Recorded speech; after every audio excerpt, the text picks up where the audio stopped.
ఓం నమో భగవతే శ్రీరమణాయ. అందరికీ నమస్కారం అండి. ఇవాళ విషయం ఏమిటంటే, రైతులందరికీ నా పాదాభివందనాలు. ఎందుకంటే వారందరూ ఎంతో శ్రమించి ఉంటే కానీ మనకు ఇవాళ ఇలా మనం ప్రతి ఇంట భోజనం చేయడానికి ధాన్యం అనేది, ఈ ధాన్యలక్ష్మి అనేది ఉండదు కదా.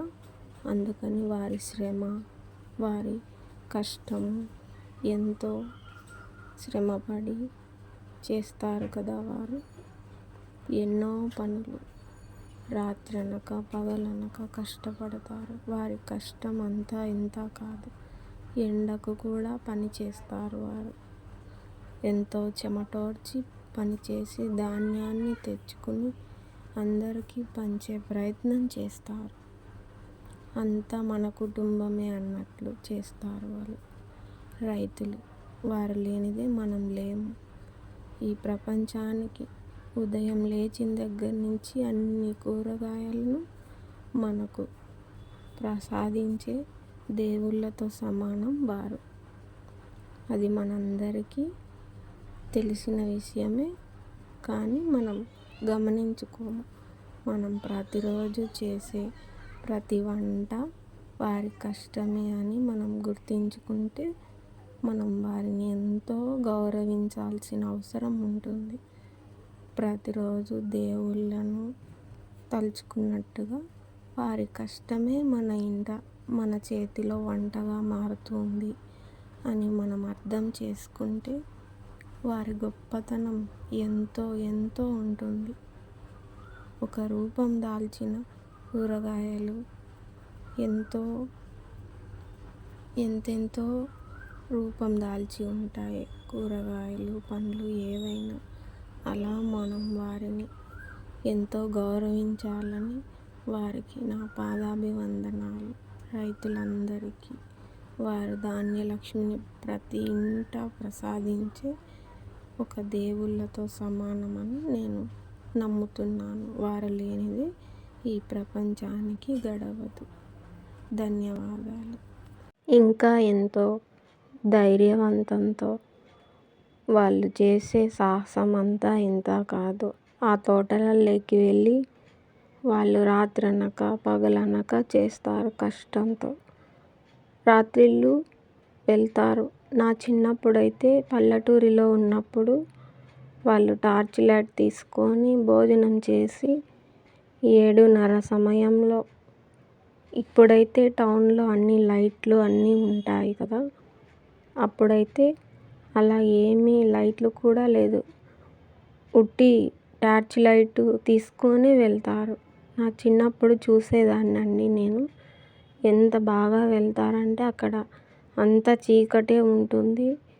ఇంకా ఏవైనా జంతువులు వస్తాయనే భయం కూడా లేకుండా వాళ్ళు ఎంతో సాహసంతో ధైర్యం తెచ్చుకుని ఇలాంటివన్నీ ఓర్చుకుని వాళ్ళు ఆ మనసుని ఎంతో దృఢత్వంగా చేసుకుని అంత పాట్లు పడి వాళ్ళు చేసే ఆ వ్యవసాయం కానీ, ఆ తోట పనులు కానీ, అంత కష్టపడి చేసే ఆ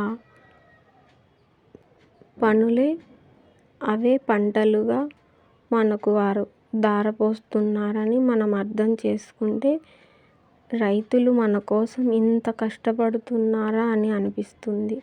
వారి నుంచి మనం వారి స్థానంలో ఆలోచించి చూస్తే ఎంత కష్టం ఉంటుంది. ఒక్కోసారి అయితే పాములు కూడా ఉంటాయి కదా, అలా పాములు రాత్రులనగా వెళ్తారు వాళ్ళు. ఎక్కడ ఏముంటాయో తెలీదు, కాలినడకనే వెళ్తారు. అలా వెళ్ళి అక్కడ ఏముంటాయో ఏం లేదో ఒక టార్చ్ లైట్ ఒకటే ఆధారము. ఇప్పుడైతే వైట్ కలర్లో వస్తున్న లైట్లు అయితే వస్తున్నాయి. పూర్వం అయితే అలా కాదు కదా. మన దీపం ఎలా ఉంటుందో అలాంటి టార్చ్ లైట్ లాగానే చేసేవారు. అలాంటి ఎరుపుగా ఉన్న ఒక టార్చ్ లైట్లనే వేసుకొని వెళ్ళేవారు. అలా ఎంత కష్టంతో వాళ్ళు చేసే ఆ కష్టాన్ని తలుచుకుంటే మనం ఎంత మనకు అదృష్టాన్ని కలిగిస్తున్నారు వాళ్ళు. ఆ ఎండలనక, వానలనక, రాత్రనక ఇలా చేసే పనుల వల్ల మనకి ఆ రైతులంటే అది అర్థం చేసుకొని వారి మీద ఎంతో గౌరవంతో మనం వాళ్ళకి పాదాభివందనం చేసినా తప్పు లేదు. వారిని ఎంతో గౌరవించాలనేది నాకు అనిపిస్తుందండి. వారు చేసే కష్టాన్ని తలుచుకుంటే. ఒక్కోసారి అయితే పాము కాటుకు వల్ల వాళ్ళ కుటుంబంలో ఎవరైనా చనిపోయిన వారు కూడా ఉంటారు. అయినా కూడా విడవకుండా అలానే కంటిన్యూగా వ్యవసాయం చేసే వాళ్ళు ఉండనే ఉంటారు. అలాంటి వాళ్ళు తెలిసి మరీ పంటలు పండించడానికే వెళ్తారు కదా అని ఆలోచించితే ఒక్కసారి ఎంత ఆలోచించి వెళ్తారు వీళ్ళు. ఎంత గుండె ధైర్యాన్ని తెచ్చుకొని వెళ్తారు. ఒక్కోసారి కరెంటు బారిన పడి కూడా చనిపోయిన వాళ్ళు ఉంటారు కదా. అయినా కూడా ఎంతగానో ముందుకు సాగుతూనే ఉంటారు వీళ్ళు. వాళ్ళ కష్టానికి తగిన ఫలితాన్ని అందరూ ఇస్తున్నారా? అలా ఏమీ ఉండదు కదా. వారి సైడ్ నుంచి ఆలోచన చేస్తే వారు పండించిన పంటకి ఒక ధరలాగా ఉంటుంది.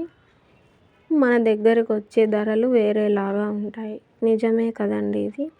అలా వారికి గౌరవం దొరకాలని, వారి పంటలకి ఒక మంచి విలువ రావాలని నేను దేవుణ్ణి కోరుకుంటున్నానండి. అలాగే ఎంతగానో కష్టపడే ఇప్పుడు మొదలుపెట్టిన వారికైనా ఎంతెంతో కష్టపడే రైతులందరికీ నేను తెలుపుకుంటున్న పాదాభివందనాలండి. అందరూ బాగుండాలని కోరుకుంటున్నాను. రైతులందరూ బాగుండాలి.